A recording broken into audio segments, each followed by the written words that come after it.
Alright people, we got a doozy today. Singin' in the Rain with Gene Kelly and Debbie Reynolds. And let's get right into it. What a glorious feeling. Hello? Popcorn delivery? Put a little weekend in your week. Rent a video. The 50s, while a stable decade, were also the most self-absorbed and materialistic decade. In the 60s, 70s, 80s, 90s, 20s, 30s, 10s, 40s, you had, foresight and hindsight. So in every decade except the 50s, people looked at the past and thought, oh, that's how things were. And they were also able to look at the future and think, oh, things are going to change.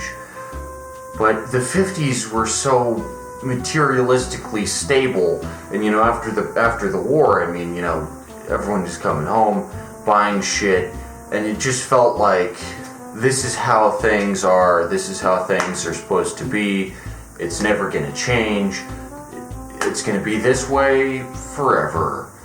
But that's not realistic. The 50s had a serious ego where they just thought, man, it's gonna be like the 50s forever. So Singin' in the Rain is a really bizarre film in that it's one of the few movies from the 50s which tries to tell the story of a different period of time other than the 50s. That being the late 20s.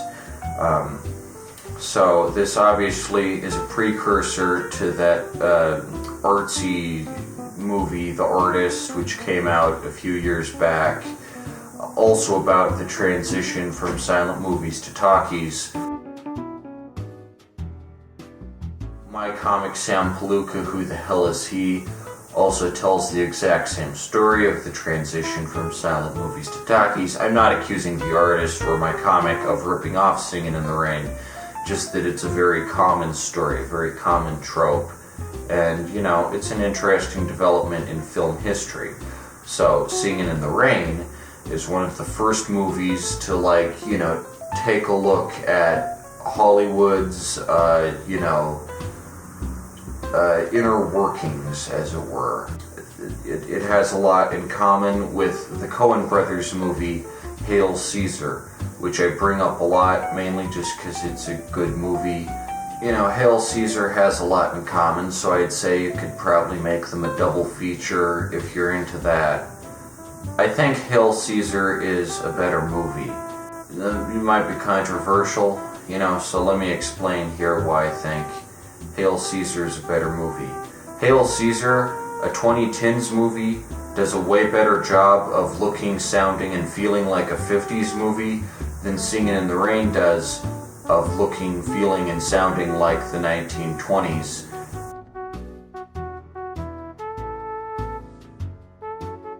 Even if its goal is to be the 1920s, but from a 1950s perspective.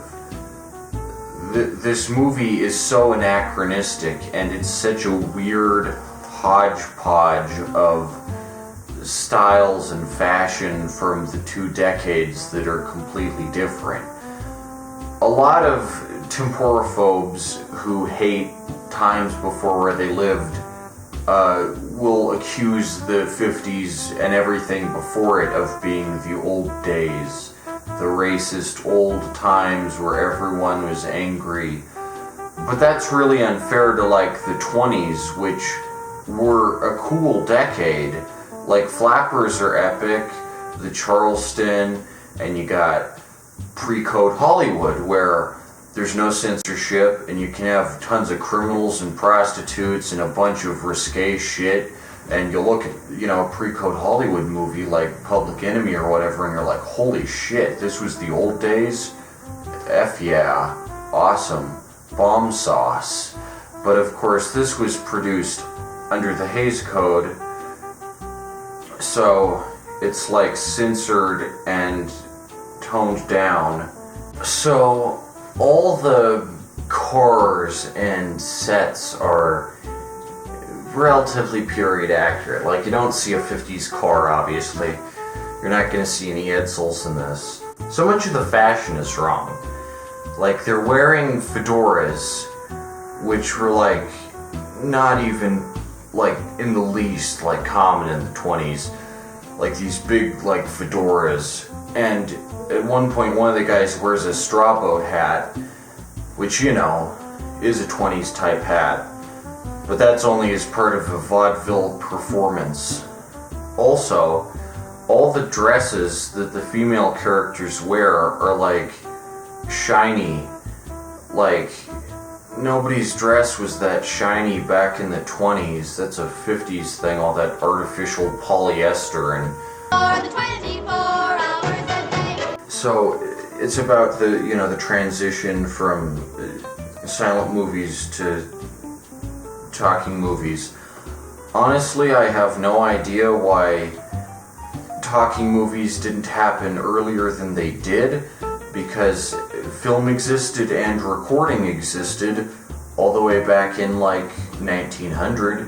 You could record images, you could record sounds. I have no idea why they hadn't combined the two technologies, or that didn't pop into anyone's head. Like, it seems like a pretty obvious like technological innovation. All the musical sequences, especially like the one Broadway Melody, it's just so colorful, and like apparently this is a pitch for like a black and white musical, but there's so many different tones and shades and hues, and that wouldn't show up on black and white film, so that doesn't really make any sense. Like, you know, there are certain types of cinematography that look good on black and white film, like German Expressionism, you know, Nosferatu, Cabinet of Dr. Caligari, something like Breathless, you know, Jean-Luc Godard. Obviously, there are certain things that look good on black and white film, and certain things that look good in color film. This is a color film, it's an absolute color explosion, but it's set at a time when color didn't exist. Feel like dancing down the street. It's kind of like making a movie about color musicals in the 20s is like making a movie about video games in the 60s. Like, sure, they were on the verge of existing, but they weren't like mainstream prevalent like big type stuff. Like, nobody was like, oh man, I'm gonna go see Oklahoma. It's just very weird. Like, there's the part where what's her name, Sid Charisse, comes out and she's dressed up like a flapper, and it just looks like a Halloween costume of a flapper. It's like what people in the 50s thought a flapper looked like, and it's like, God, it's just so weird. It's so weird. And there's so much psychedelic stuff in this, like the lettering on the opening titles where they have their umbrellas is like wild, and like there's like these disembodied clapping hands and this like nightmarish sequence of this guy just yelling into a megaphone, and it's like, what's all this mean? It's just a weird, like, I'm sure this is like a stoner movie or something, because like, I also think I've heard it's popular with the gay crowd. Obviously, there's a lot of very gayish dancing in this. The Moses Supposes bit is also pretty gay, as is the, I don't know, something about Cosmo just seems like really gay.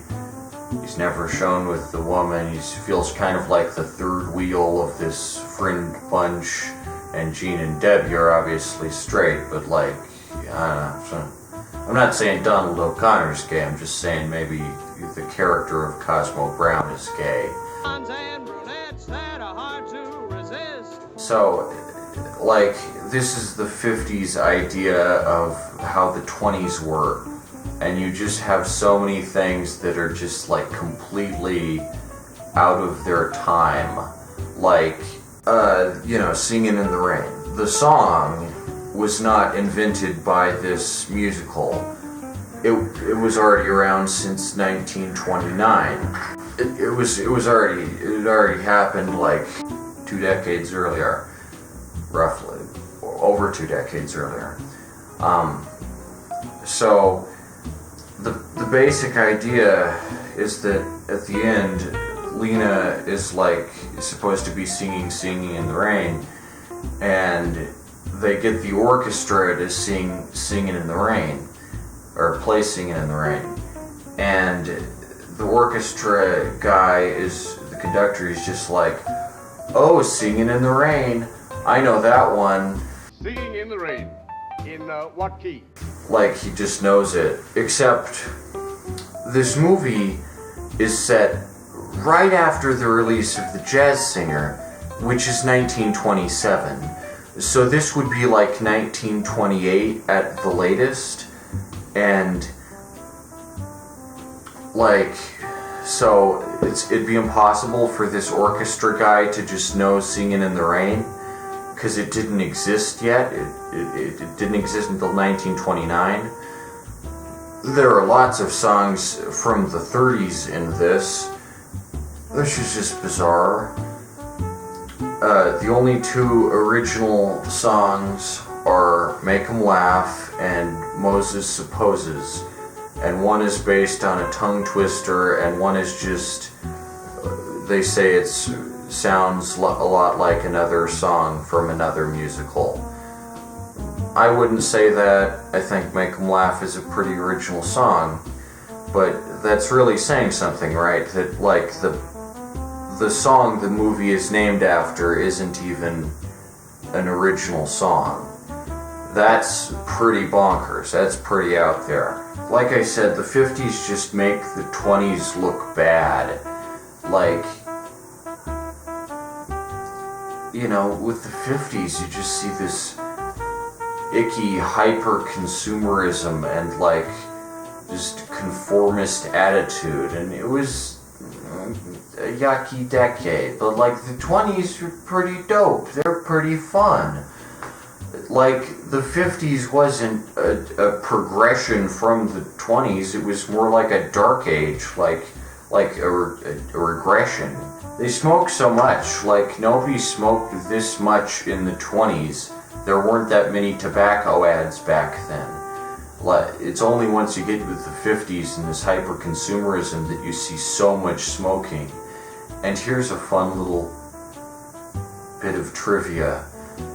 Donald O'Connor, who plays Cosmo Brown, had to spend days at the hospital after he filmed the Make 'Em Laugh song because he smoked 4 packs of cigarettes a day. Holy shit. Make 'em laugh, more like make 'em cry, because that's so sad. Just imagine. And can you imagine doing all those handstands and handsprings and wacky cartwheels and pratfalls while you're smoking 4 packs a day? Jeez. Only in the 50s, man.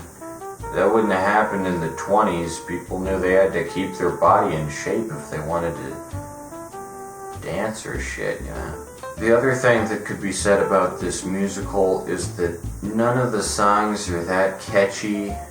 Singin' in the Rain obviously is catchy, and Moses Supposes, I'd say, is the most catchy song.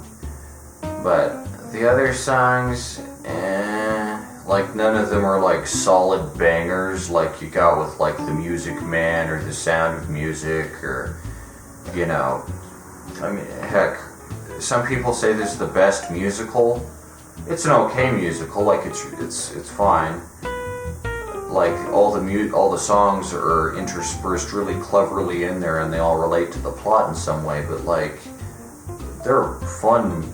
There's a lot of musicals out there, and some of them are like really good. Like, I mean, obviously this musical is better than a lot of musicals at the time, like Daddy Longlegs, or like, you know, Fred Astaire, that like lame, predictable, like just crap. Because, like, let's be honest here, a lot of the musicals of the period were just like nothing to write home about, right? Just a bunch of dancing. And this movie, I guess, is remembered because it at least tried to talk about something that wasn't the 50s, like a different period of time. You know, back then that would have been like an avant-garde.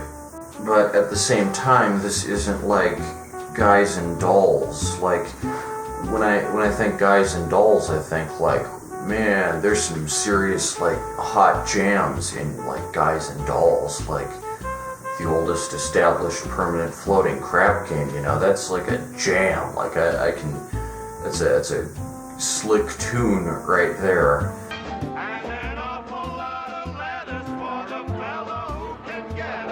I don't know. Would I say it's the best musical? That's a stretch. Would I say it's a good musical? Sure. It's an acceptable musical that does all the things a musical should. It gets in the right places. But like, as far as like plot goes, like, I mean, I guess it's a plot that hadn't really been told before.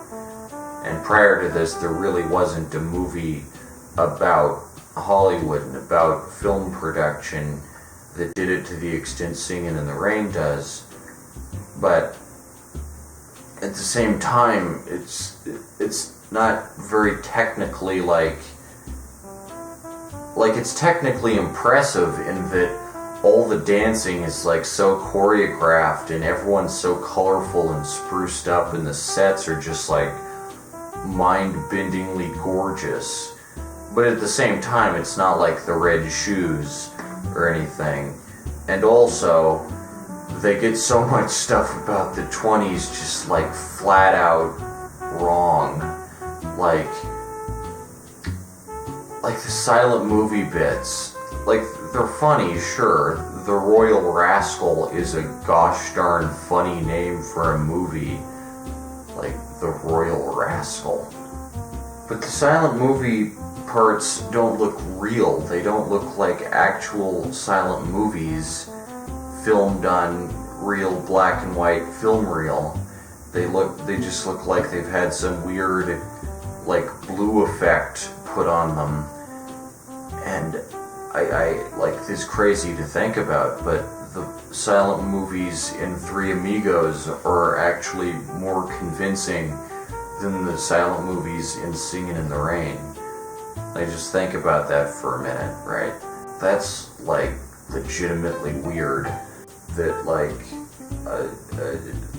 just like a Steve Martin movie could do a better job of recreating an actual silent movie than one of the biggest like silent movie dealing with like musicals ever.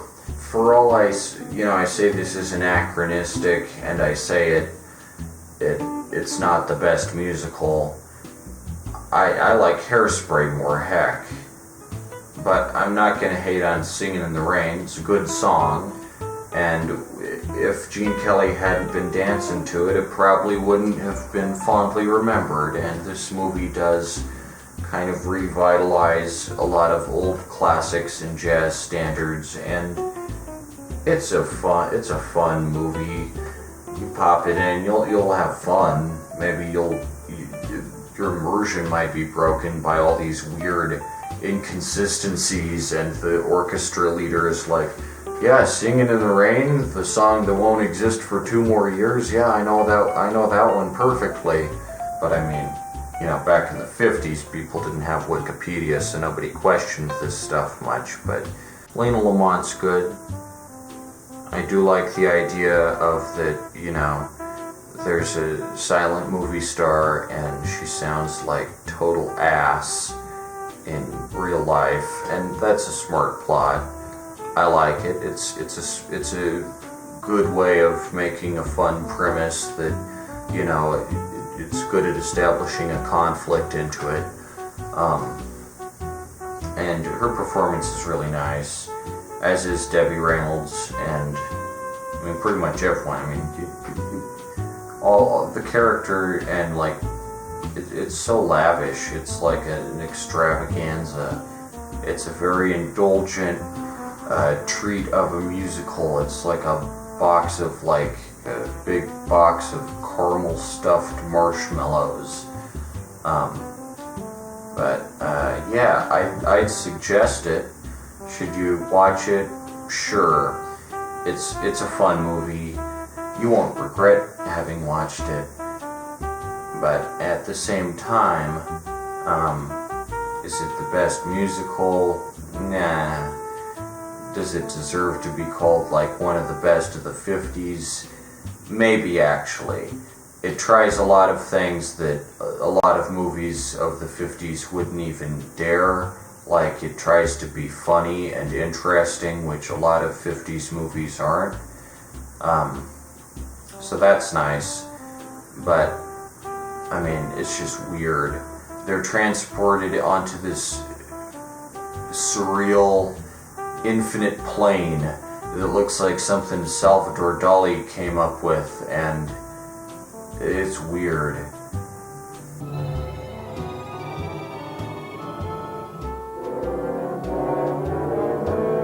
It's experimental, that can be said for it. Is it the most experimental of the 50s? Nah, not really. But it tries to do new things with sets and color and lighting. And does that make any kind of sense for a movie set in the 20s where that wasn't a thing yet? No, not really. But, you know, what you gonna do? It's Singin' in the Rain. I like rain, so, you know, if you like rain, this is the movie for you. If you enjoy it when it rains, then yeah. And I'm sure plenty of people sing this while it's raining. It's a good song for when it's raining. It's interesting to have such a chipper tune during a weather event that is commonly associated with sadness. Because let's be real, you wouldn't want to live in a world without rain. It'd just be a constant desert. So, I mean, yeah. It's an okay deal. You'll enjoy it, and I'm gonna give it 4 stars.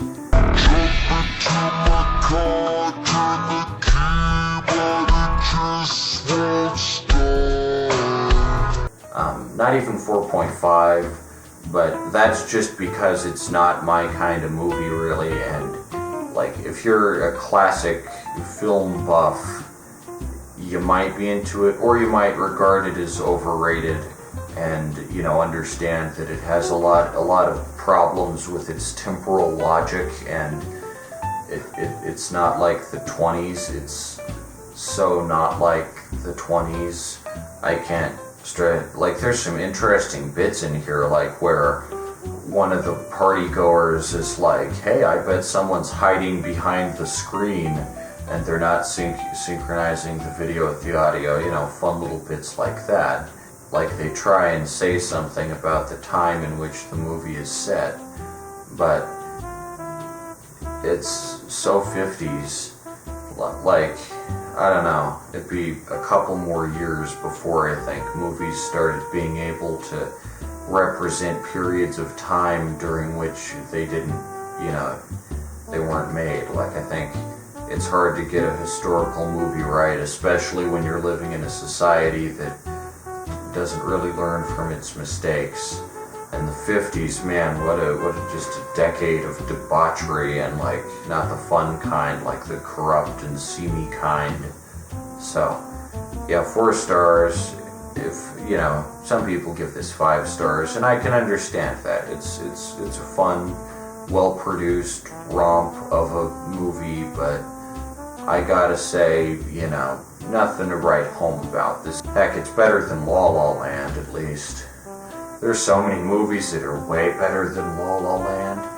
Anyway, this has been a VHS crazy review of Singin' in the Rain. If you like what you saw, then subscribe and like, and write to Nicholas Acada, 1424 Columbine Street, number 1, Denver, Colorado, 80206, if you want to see more spicy reviews like this in the future.